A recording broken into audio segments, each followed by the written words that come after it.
আমরা আখিরি পয়গম্বরের উম্মত। এই উম্মত হওয়া কত ভাগ্যবানের একটা বিষয়। কাল হাসরের ময়দানে অবস্থা এমন হবে, অন্যান্য নবীর উম্মত তারা জাহান্নামে যাবে, তাদের হাতে থাকবে হ্যান্ডকাপ, তাদের গলায় থাকবে বেড়ি, তাদের পায়ে থাকবে শিকল।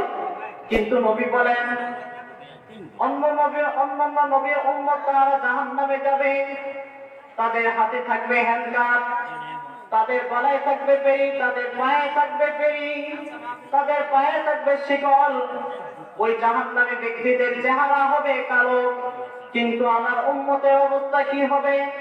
আমার উম্মত তারা জাহান্নামী হওয়া সত্ত্বেও তাদের হাতে কোনো হ্যান্ডকাপ থাকবে না, তাদের পায়ে কোনো শিকল থাকবে না, তাদের চেহারা কালো থাকবে না, বরং তাদের চেহারা উজ্জ্বল হবে।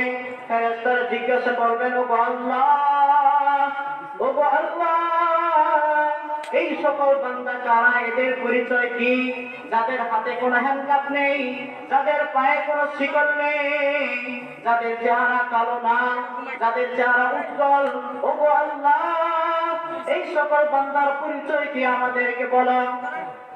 আসমানের মালিক আল্লাহ তাআলা তখন উত্তর দিবে, ও ফেরেশতারা শুনো, এরা আমার আখিরি পয়গম্বরের উম্মত, আমার নবীর উম্মত। তারা ওযুর মধ্যে তারা যে হাত ধৌত করেছে এবং কি আমি আল্লাহ তাআলার কুদরতি পায়ে সিজদা করেছে, এবং আমি আল্লাহ তাআলার কুদরতি পায়ে সিজদা করার জন্য তারা হেঁটে হেঁটে মসজিদে গমন করেছে, আমি আল্লাহ ওই সকল বান্দাদের জন্য চেহারা কালো হবে না।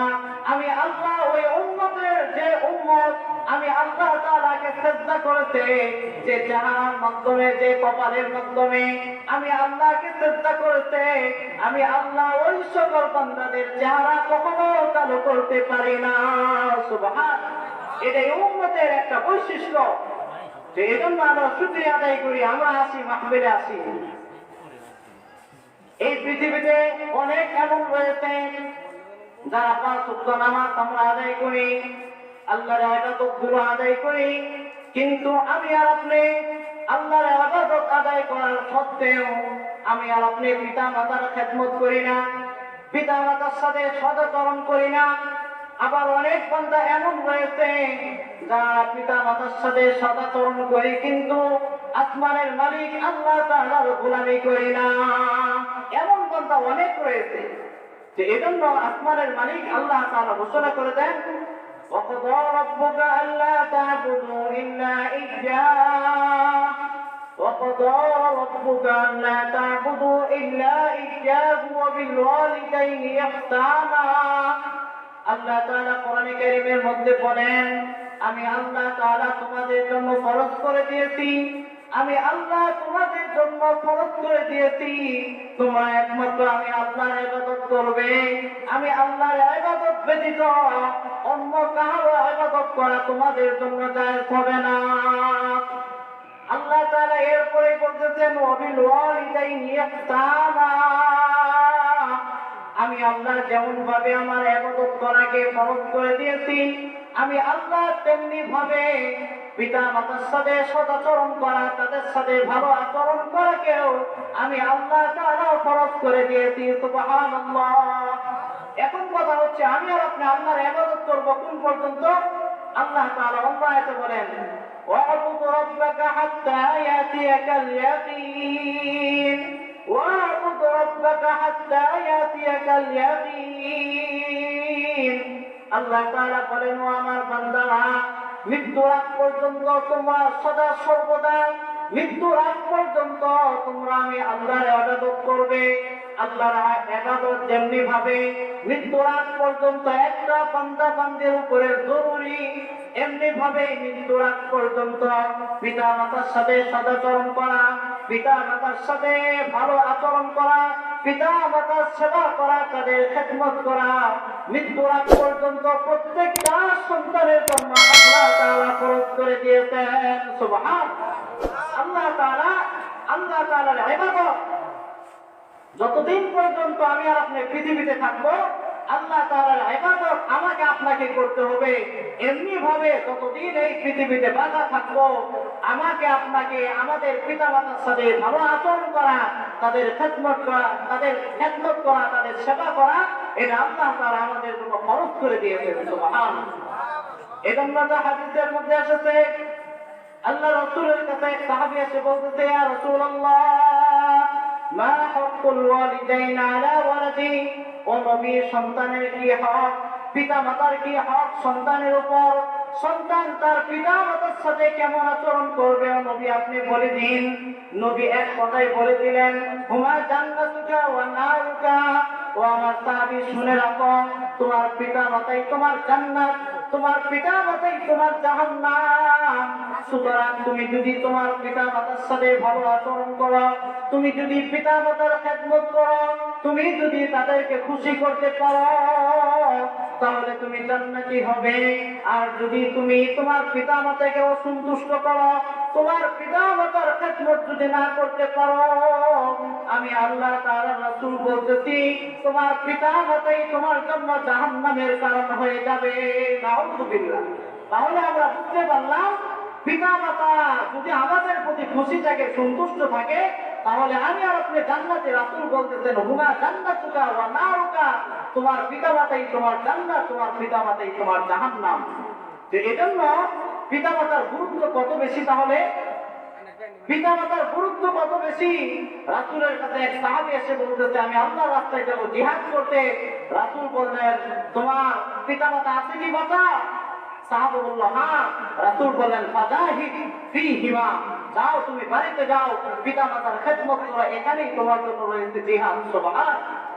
তো এজন্য পিতামাতার সাথে ভালো আচরণ করা, পিতামাতার খেদমত করা, এটা আল্লাহ তাআলা এমন ভাবে ফরজ করে দিয়েছেন যে ফরজটা সরাসরি আল্লাহর ইবাদত যেরকম ফরজ, পিতামাতার সাথে ভালো আচরণ করা এমনি ভাবে ফরজ। সুবহানাল্লাহ। এজন্য রাসূল এক হাদিসের মধ্যে বলেন, সালাতু দাওয়াতিল মুস্তাজাবাত লা শাক্কা ফি। রাসূল বলেন, তিন ব্যক্তি যদি আসমানের মালিক আল্লাহ তাআলার কাছে দোয়া করে, আসমানের মালিক ওই সকল বান্দাদের দোয়াকে ফেরত দেন না। সুবহানাল্লাহ। দাওয়াতুল মাজলুম, মাজলুম ব্যক্তি যদি আল্লাহ তাআলার কাছে দোয়া করে, রাসূল বলেন, ইত্তাকি দাওয়াতাল মাজলুম, তোমরা মাজলুমের বদদোয়া থেকে বেঁচে থাকো, কেননা মাজলুম ব্যক্তির বদদোয়ার মাঝে আমি আল্লাহর মাঝে কোনো পর্দা থাকে না। আসমানের মালিকের কাছে মাজলুম ব্যক্তি দোয়া করার সাথে সাথে আসমানের মালিক সেটা কবুল করে নেন। সুবহানাল্লাহ। ওয়া দাওয়াতুল মুসাফির, মুসাফির ব্যক্তি যদি দোয়া করে, আল্লাহ সে দোয়াকেও কবুল করেন। ওয়া দাওয়াতুল ওয়ালিদাইন আলা ওয়ালাদি, নবী বলেন, পিতামাতা যদি তার সন্তানের জন্য দোয়া করে, আসমানের মালিক সে দোয়াকে ফেরত দেন না। সুবহানাল্লাহ। এজন্য তো পিতামাতা যদি সন্তানের জন্য দোয়া করে, আসমানের মালিক সে দোয়াটা ফেরত দেন না। পিতামাতার দোয়া কবুল হওয়ার জন্য পিতামাতাকে নেককার হতে হবে, এটা শর্ত না। পিতামাতাকে আল্লাহর ওলি হতে হবে এমনটা না। যে কোনো পিতামাতা চাই সে যেমন হোক না কেন, আসমানের মালিক আল্লাহ তাআলার কাছে যদি দোয়া করে, আসমানের মালিক পিতামাতার দোয়াকে কখনো ফেরত দেন না। সুবহান। এজন্য আল্লাহ তাআলা রাসূল বলেন, তোমরা তোমাদের পিতামাতার কাছ থেকে দোয়া নাও। রাসূল কারীম সাল্লাল্লাহু আলাইহি ওয়াসাল্লাম সাহাবাদেরকে উদ্বুদ্ধ করেছেন, মা যদি কখনো সন্তানের জন্য দোয়া করে, আসমানের মালিক কখনো ফেরত দেন না। ইতিহাসের কিতাবের মধ্যে লেখা রয়েছে, বুখারী শরীফের মুসান্নিফ ইমাম বুখারী ইসমাঈল রাহমাতুল্লাহি আলাইহি, তিনি ছোট অবস্থায় অন্ধ ছিলেন। কিতাবের মধ্যে বিভিন্ন ভাবে বর্ণিত রয়েছে। ইমাম বুখারী রাহমাতুল্লাহি আলাইহি এর মা সিজদায় গিয়ে বলতেছেন, ও আল্লাহ, ও আল্লাহ, আমার সন্তান অন্ধ, আমি মা হয়ে তোমার জন্য দোয়া করতেছি, আমি মা হয়ে তোমার কাছে দোয়া করতেছি আমার সন্তানের জন্য। ও আল্লাহ, যতক্ষণ পর্যন্ত আমার সন্তানের চোখ তুমি ভালো না করবে, ততক্ষণ পর্যন্ত আমি মা তোমার সিজদা থেকে মাথা উঠাবো না। কিতাবের মধ্যে এমন এসেছে, ইমাম বুখারীর মা সিজদার মধ্যে ছিল। ইমাম বুখারীর মা সিজদা থেকে মাথা তুলতে দেরি করেছে, কিন্তু আসমানের মালিক ইমাম বুখারীর চোখ ভালো করতে বিলম্ব করেন নাই। সুবহানাল্লাহ। ইমাম বুখারীর মা সিজদা থেকে ওরা সাথে সাথে দেখতে পেলেন তার সন্তান ভালো হয়ে গিয়েছে। সুবহানাল্লাহ। এজন্য আসমানের মালিক মা যদি সন্তানের জন্য দোয়া করে ফেরত দেন না, কিন্তু আমি আর আপনি এত হতভাগা পিতা মাতার খেদমত বাদ দিয়ে মাজারে গিয়ে বাবার কাছে গিয়ে আমি আর আপনি দোয়ার জন্য যাই। আমার চাইতে আপনার চাইতে হতভাগা আরো পৃথিবীতে কেউ আছে আমার এটা মনে হয় না। আমি চাইলে প্রতিদিন পিতা মাতার কাছ থেকে দোয়া নিতে পারি। পিতা মাতার দোয়া সবচেয়ে বড় দোয়া। পিতা মাতার দোয়া আল্লাহ কখনো ফেরত দেন না। পিতা মাতা যদি সন্তানের জন্য বদদোয়া করে সেটা আসমানের মালিক ফেরত দেন না। এজন্য কোন সন্তানের জন্য যদি কখনো কোনো পিতা মাতা বদদোয়া করে আসমানের মালিক সে দোয়াকেও ফেরত দেন না। রাসূল এক হাদিসের মধ্যে বলেন, আমি আপনাদের সামনে হাদিস উল্লেখ করতেছি। রাসূল বলেন জুরাইজ নামক এক সাহাবী, জুরাইজ নামক এমন এক সাহাবী যিনি ছিলেন আশিকে আল্লাহ, আল্লাহর একদম খাঁটি বান্দা, খালেস বান্দা। জুরাইজ রাহমাতুল্লাহি আলাইহি তিনি একটা খানকা বানান, ইবাদত করার জন্য তিনি একটা ঘর বানান। জুরাইজ রাহমাতুল্লাহি আলাইহি সব সময় তিনি ওই ইবাদতগাহে ইবাদত করতেন। রাসূল বলেন জুরাইজ রাহমাতুল্লাহি আলাইহি তিনি ইবাদতের মধ্যে ছিলেন। এমন সময় জুরাইজের মা এসে জুরাইজের দরজার সামনে এসে বলতেছে, ও জুরাইজ, আমি তোর মা তোর দরজায় আগমন করেছি। ও জুরাইজ তুই দরজা খোল। দরজা খুলে তোর মাকে তুই দেখেনি। ও জুরাইজ তুই খোল, দরজা খোল, আমি মা তোর দরজার কাছে এসেছি। জুরাইজ রাহমাতুল্লাহি আলাইহি মনে মনে তিনি ভাবতেছেন, সলাতি ওয়া উম্মি, ও গো আল্লাহ, আমার মা একদিকে আমাকে ডাকতেছে আর একদিকে তোমার ইবাদত। ও গো আল্লাহ, আমি কি আমার মা তাকে সাড়া দিব নাকি তোমার ইবাদত করব? রাসূল বলেন জুরাইজের হৃদয়ে আল্লাহর মহব্বত এত বেশি যে ওয়াল্লাযীনা আমানু আশাদ্দু হুব্বান লিল্লাহ। আল্লাহ তাআলা বলে যারা ঈমানদার তাদের মহব্বত, আল্লাহর মহব্বত তাদের হৃদয়ের মধ্যে সবচেয়ে বেশি। এজন্য রাসূল বলেন জুরাইজ ছিল আল্লাহ তাআলার খাঁটি বান্দা। জুরাইজ রাহমাতুল্লাহি আলাইহি মার ডাকে সাড়া দিলেন না, তিনি আল্লাহ তাআলার ইবাদতের মধ্যেই রইলেন, নামাজের মধ্যে জুরাইজ রাহমাতুল্লাহি আলাইহি তিনি রইলেন। রাসূল বলেন পরের দিন জুরাইজের মা জুরাইজের কাছে এসেছে। ঘটনাক্রমে সেই দিনও জুরাইজ নামাজের মধ্যেই ছিলেন।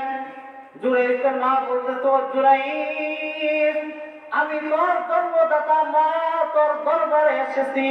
জুরাইজ তুই দরজা খোল। দরজা খুলে আমি মাকে তুই দেখে নাও। জুরাইজ রাহমাতুল্লাহি আলাইহি সেদিনও নামাজের মধ্যেই ছিলেন। জুরাইজ তিনি তার মা তাকে সাড়া দিলেন না। নবী বলেন তারপরের দিন আবারও জুরাইজের মা আগমন করলো। তারপরের দিনও একই অবস্থা। জুরাইজ তিনি আল্লাহর ইবাদতের মধ্যে ছিলেন, নামাজের মধ্যে ছিলেন। জুরাইজের মা এসে বলতেছে, ও জুরাইজ, আমি তোর মা এসেছি, দরজা খোল। দরজা খুলে তোর মার চেহারা তুই দেখে লো। জুরাইজ রাহমাতুল্লাহি আলাইহি তিনি দরজা খুলেন না, তিনি নামাজ পড়তে লাগলেন। জুরাইজের মা, রাসূল বলেন জুরাইজের মা জুরাইজের প্রতি অসন্তুষ্ট হয়ে গেল। জুরাইজের মা জুরাইজের প্রতি অসন্তুষ্ট হয়ে আসমানের মালিক আল্লাহ তাআলার কাছে বদদোয়া করে ফেলল। জুরাইজের মা বলল, ও গো আল্লাহ, জুরাইজ আমার তাকে সাড়া দিল না। ও গো আল্লাহ, আমি জুরাইজের জন্য বদদোয়া করতেছি। ও জুরাইজ, তুই দরজা খুলে তোর মার চেহারা তুই দেখলি না, আমি তোর জন্য বদদোয়া করতেছি। জুরাইজ, তুই যেন দরজা খুলে বেশ্যা নারীকে দেখে ল। রাসূল বলেন জুরাইজের মা দোয়া করে ফেলেছে, বদদোয়া করে ফেলেছে। জুরাই তুই যেন দরজা খুলে বেশ্যা নারীকে দেখে নস, এই বদয়া করে ফেলেছে। রাসূল বলেন কিছুদিন পর ওই গ্রামে অনাকাঙ্ক্ষিত এক ঘটনা ঘটে গেল। এক রাখালিনের সাথে রাখালের জিনা হয়ে গেল। জিনার কারণে তার পেটে বাচ্চা আসলো।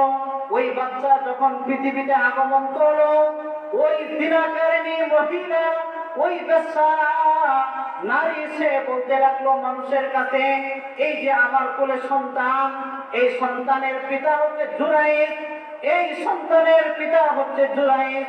এই কথা শোনার সাথে সাথে এলাকার মানুষ তারা রাগান্বিত হয়ে গেল।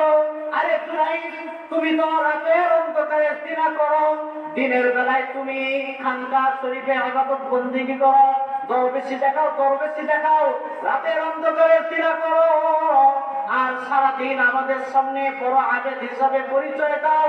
এই কথা বলে গ্রামের লোকজন তারা জুরাইদের খানকাকে ভাঙার জন্য জুরাইদের খানকার সামনে এসে গেল। নবী বলেন গ্রামের লোকজন এসে জুরাইদের খানকার সামনে দাঁড়িয়ে বলতেছে, বলো জুরাইদ দরজা খোল, তুই এমন এক আবেদ যে আবেদ দিনের বেলায় ইবাদত করো, রাতের অন্ধকারে তুমি জিনা করো, তাড়াতাড়ি তুমি দরজা খোলো, তোমার খানকা আমরা ভেঙে ফেলবো। এরকম ভাবে এলাকার মানুষ এসে গিয়েছে যে জুরাইদ দিনে আল্লাহ তাআলার ইবাদত করে কিন্তু রাতের অন্ধকারে সে অন্যের সাথে জিনা করে, এজন্য গ্রামের মানুষ তারা রাগান্বিত হয়ে গিয়েছে। অথচ এই গ্রামের মানুষের অবস্থা এমন ছিল, জুরাইদকে তারা এত মহব্বত করতো, ভালোবাসতো যে কোনোদিন যদি কারো বাড়িতে ভালো কোনো রান্না হইতো তাহলে ভালো ভালো খাবারগুলো জুরাইদকে খাওয়াইতো, গাছের ভালো ভালো ফলগুলো জুরাইদকে খাওয়াইতো। কিন্তু রাসূল বলতেছেন অবস্থাটা এমন হয়ে গিয়েছে, আজকে সেই গ্রামের মানুষ এসেছে জুরাইদকে মারার জন্য এবং জুরাইদের যে ইবাদত গাহ আছে সেটাকে ভাঙার জন্য এখানে উপস্থিত হয়েছে। রাসূল কারীম সাল্লাল্লাহু আলাইহি ওয়াসাল্লাম বলেন, জুরাইদ রাহমাতুল্লাহি আলাইহি যখন বুঝতে পারলো এলাকার মানুষ তারা আমাকে বকাবদ্ধ করতেছে, এলাকার মানুষ তারা আমার খানকাকে ভেঙে দিবে, জুরাইদ রাহমাতুল্লাহি আলাইহি আসমানের মালিক আল্লাহ তাআলাকে ডেকে বললেন, ওগো আল্লাহ, তুমি তো জানো আমি তোমার ইবাদত করি, আমি তো তোমার সারাদিন ইবাদত করি, আমি তো কখনো কোনোদিন জিনা করি নাই। ওগো আল্লাহ, কি জন্য এই জিনার অপবাদ আমার কাছে এসেছে? ওগো আল্লাহ, তুমি আমাকে বলো আমি কি অন্যায় করছি যার কারণে আমার উপরে জিনার অপবাদ এসে গিয়েছে? আসমানের মালিক আল্লাহ তাআলা ইলহামের মাধ্যমে তার প্রিয় বান্দা জুরাইদকে বলে দিলেন, ও জুরাইদ, এটা মূলত তোমার মায়ের বদদোয়া, তোমার মা তোমার জন্য বদদোয়া করেছে, তোমার বদদোয়া তোমার দরজার সামনে এসে উপস্থিত হয়ে গিয়েছে। সুবহান, মা বদদোয়া করেছে যার কারণে এই অবস্থা হয়ে গিয়েছে। আল্লাহ রাসূল সাল্লাল্লাহু আলাইহি ওয়াসাল্লাম বলেন, জুরাইদ সে ছিল আল্লাহ তাআলার খাঁটি ইবাদতগুজার বান্দা, এজন্য আল্লাহ তাআলা আসমানের মালিক জুরাইদ রাহমাতুল্লাহি আলাইহিকে বলেছেন, ও জুরাইদ, আমি তোমাকে একটা পদ্ধতি বলতেছি যে তুমি ঘর থেকে বের হও, ঘর থেকে বের হয়ে ওই যে ছোট বাচ্চা, ওই ছোট বাচ্চার মাথার যে চুল রয়েছে চুলের মধ্যে ধরে তুমি বলবে, মান আবুকা ইয়া ওয়ালাদ, হে সন্তান তোমার পরিচয় কি, তোমার পিতাকে তোমার পরিচয় কি আমাকে বলে দাও। আল্লাহ তাআলার খাস বান্দা জানা হয়, আল্লাহ তাআলা তাদেরকে অপমান করেন না, আসমানের মালিক আল্লাহ তাআলা তাদেরকে অপমান করেন না। আল্লাহ তাআলা কৌশল শিখাইতেছেন তার বান্দাকে। জুরাইদ রাহমাতুল্লাহি আলাইহি বলেন, রাসূল বলেন, জুরাইদ দরজা খোলার সাথে সাথে তিনি দেখতে পেলেন বেশ্যা এক নারী দরজার সামনে এক সন্তান নিয়ে দাঁড়িয়ে রয়েছে। মা যেহেতু দোয়া করেছে, জুরাইদ দরজা খুলে আমাকে দেখ, আর যেহেতু আমাকে দেখলি না তাহলে যেন দরজা খুলে বেশ্যা নারীকে দেখো। এজন্য রাসূল বলেন জুরাইদ দরজা খোলার সাথে সাথে দেখতে পেলেন এই অবস্থা। কিন্তু আল্লাহ তাআলা তিনি তার যারা খাস বান্দা হয়, খাস ইবাদতগুজার বান্দা হয়, আল্লাহ তাআলা তাদেরকে রক্ষা করেন, তাদেরকে হেফাজত করেন। সুবহানাল্লাহ। এজন্য জুরাইদ রাহমাতুল্লাহি আলাইহি দরজা খুলে ঘর থেকে বের হওয়ার তিনি ওই সন্তানের কাছে এসে সন্তানের মাথার চুলে হাত রেখে তিনি বললেন, ইয়া ওয়ালাদ মান আবুকা ইয়া ওয়ালাদ, হে ছেলে তোমার পিতা কি, তোমার পিতার পরিচয় কি? আসমানের মালিক আল্লাহ তাআলা তিনি ছোট বাচ্চার জবান দিয়ে কথা বের করতে পারেন কি পারেন না? আমার আল্লাহ ছোট বাচ্চার জবান দিয়ে কথা বের করতে পারেন কি পারেন না? আমার আল্লাহ তাআলা করেন। বেপদর পরতন্দে পয়দা ও কোনাত, বেপদর পরতন্দে পয়দা ও কোনাত, তিফলেরা তোর মাহদি গুয়া ও কোনাত।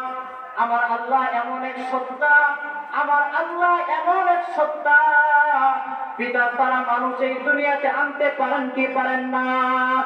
আমার আল্লাহ পারে, শুধু তাই না, আমার আল্লাহ কোলের শিশু, দুধের শিশুর জবান দিয়েও কথা বের করতে পারেন কি পারেন না?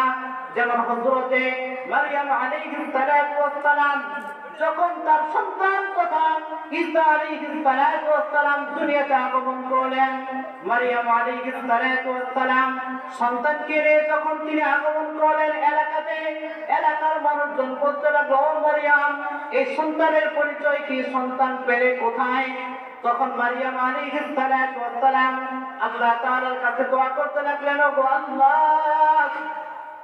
আল্লাহ, আমার গ্রামের মানুষ বলতেছে আমার সন্তানের পরিচয় কি, আমি এখন আমার গ্রামের মানুষদেরকে কি বলবো? আল্লাহ তখন বললেন, ও মারইয়াম, তোমাকে বলতে হবে না, তুমি শিশুর দিকে ইশারা করো, এই শিশুই তার কি পরিচয় সেটা বলে দিবে। সুবহানাল্লাহ। আল্লাহ তাআলা মারইয়াম আলাইহিস সালাতু ওয়াস সালামকে বললেন, ও মারইয়াম, তুমি বলো, ইন্নী নাযারতু লির-রাহমানি সাওমা ফালান উকাল্লিমা আল-ইয়াওমা ইনসিয়া, আমি তো রোজা, আমি আজকে কারোর সাথে কথা বলতে পারবো না, সুতরাং এই যে দেখতেছো আমার বাচ্চা, এই বাচ্চার সাথে তোমরা কথা বলো। সুবহানাল্লাহ। এলাকার মানুষজন বলতে লাগলো, এই ছোট বাচ্চা, সে কি আমাদের সাথে কথা বলতে পারবে? বিভিন্ন কথা বলতেছিল। হযরত ঈসা আলাইহিস সালাতু ওয়াস সালাম তিনি রাগান্বিত হয়ে গেলেন। কিতাবের মধ্যে এসেছে, কোরআন কারীমের আয়াত, ক্বালা ইন্নী আবুদুল্লাহ আতানিয়াল কিতাব ওয়া জাআলানি নাবিয়্যা। ছোট বাচ্চা ঈসা আলাইহিস সালাতু ওয়াস সালাম বলতেছে, ইন্নী আবুদুল্লাহ, আমি আল্লাহর খাঁটি বান্দা, তোমাদের মতো ভেজাল বান্দা না, আমি আল্লাহর খাঁটি বান্দা, তোমাদের মতো দুই নাম্বার বান্দা না। আতানিয়াল কিতাব, আমার কাছে কিতাব এসেছে, আমি শিক্ষিত বান্দা, আমি তোমাদের মতো মূর্খ না, আমি শিক্ষিত বান্দা। ও জাআলানি নাবিয়্যা, শুধু তাই না, আল্লাহ তাআলা আমাকে নবী বানিয়েছেন। সুবহানাল্লাহ। আমার আল্লাহ ছোট বাচ্চার জবান দিয়ে কথা বের করতে পারেন কি পারেন না? ওই যে জুরাইদ রাহমাতুল্লাহি আলাইহিকে আল্লাহ তাআলা শিখিয়ে দিলেন, ও আমার প্রিয় বান্দা, যাও তুমি ওই ছোট বাচ্চার চুলে করে বলবা, মান আবুকা ইয়া ওয়ালাদ।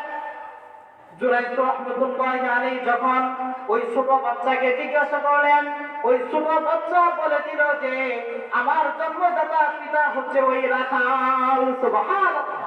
এলাকার মানুষ তখন বুঝতে পারলো যে না, জুরাইদ আসলে খাঁটি ইবাদতগুজার বান্দা, তার মূলত কোনো দোষ নেই। তো এজন্য রাসূল বলেন, মা যদি কখনো সন্তানের জন্য বদদোয়া করে বলে, সেটাও আসমানের মালিক কবুল করে থাকেন। সুবহানাল্লাহ। যে এজন্য রাসূল বলেন, তোমরা পিতামাতার সাথে সদাচরণ করো, পিতামাতার সাথে তোমরা ভালো আচরণ করো, অন্যথায় মা যদি তোমাদের প্রতি অসন্তুষ্ট হয়ে বদদোয়া করেন, আসমানের মালিক সে দোয়া কখনো ফেরত দেন না। এজন্য প্রত্যেকটা সন্তানের উচিত মা বাবার সাথে ভালো আচরণ করে তাদের থেকে দোয়া যদি আমি আর আপনি নিতে পারি, দুনিয়াতেও সফলতা লাভ করবো, আখিরাতেও সফল হয়ে যাবো। এজন্য কিতাবের মধ্যে এমন ভাবে এসেছে, এক হাদিসের মধ্যে রাসূল বলেন, রাসূলের এক সাহাবী এসে বলতেছে, ও আল্লাহর রাসূল, কোন বান্দা, কোন ব্যক্তির পিতা মাতা যদি মৃত্যুবরণ করে, এমন তো অবস্থায় যদি কোন পিতা মাতা মৃত্যুবরণ করে যে তার সন্তানের প্রতি অসন্তুষ্ট, নবী এমন কোন আমল আছে কিনা যে আমলের মাধ্যমে পিতা মাতা সন্তুষ্ট হয়ে যাবে? সুবহানাল্লাহ। আল্লাহ রাসূল বললেন, হ্যাঁ, কোন পিতা মাতা যদি মৃত্যুবরণ করে এমন অবস্থায় যে তার সন্তানের প্রতি অসন্তুষ্ট, তাহলে সন্তান যদি 3টা আমল করে তাহলে পিতা মাতা কবরে থাকা সত্ত্বেও সন্তানের প্রতি সন্তুষ্ট হয়ে যাবে। তোমার 1 নম্বর নবী বলেন, ওই সন্তান যদি নেককার হয়ে যায়, ওই সন্তান যদি নেককার হয়ে যায়, তাহলে আসমানের মালিক আল্লাহ তাআলা ওই পিতা মাতাকে খুশি করিয়ে দিবেন। সুবহানাল্লাহ। তাহলে 1 নম্বর হচ্ছে সন্তান যদি নেককার হয়ে যায় তাহলে পিতা মাতা মৃত্যুবরণ করার পরেও তার প্রতি সন্তুষ্ট হয়ে যাবে। সুবহানাল্লাহ। 2 নম্বর হচ্ছে পিতা মাতার যে আত্মীয় স্বজন রয়েছে, পিতা মাতার আত্মীয় স্বজনের সাথে যদি সন্তান ভালো আচরণ করে, ভালো ব্যবহার করে, তাহলে ওই পিতা মাতা সন্তানের প্রতি সন্তুষ্ট হয়ে যায়। সুবহানাল্লাহ। তাহলে সন্তান যদি পিতা মাতার আত্মীয় স্বজনের সাথে ভালো আচরণ করে, ভালো ব্যবহার করে, আসমানের মালিক আল্লাহ তাআলা তার পিতা মাতাকে তার প্রতি সন্তুষ্ট করে দিবেন। সুবহানাল্লাহ। এরপরে আরেকটা হচ্ছে সে যদি পিতা মাতার জন্য যদি সদকা করে, দান খয়রাত করে, তাহলেও পিতা মাতা তার প্রতি সন্তুষ্ট হয়ে যাবে। সুবহানাল্লাহ।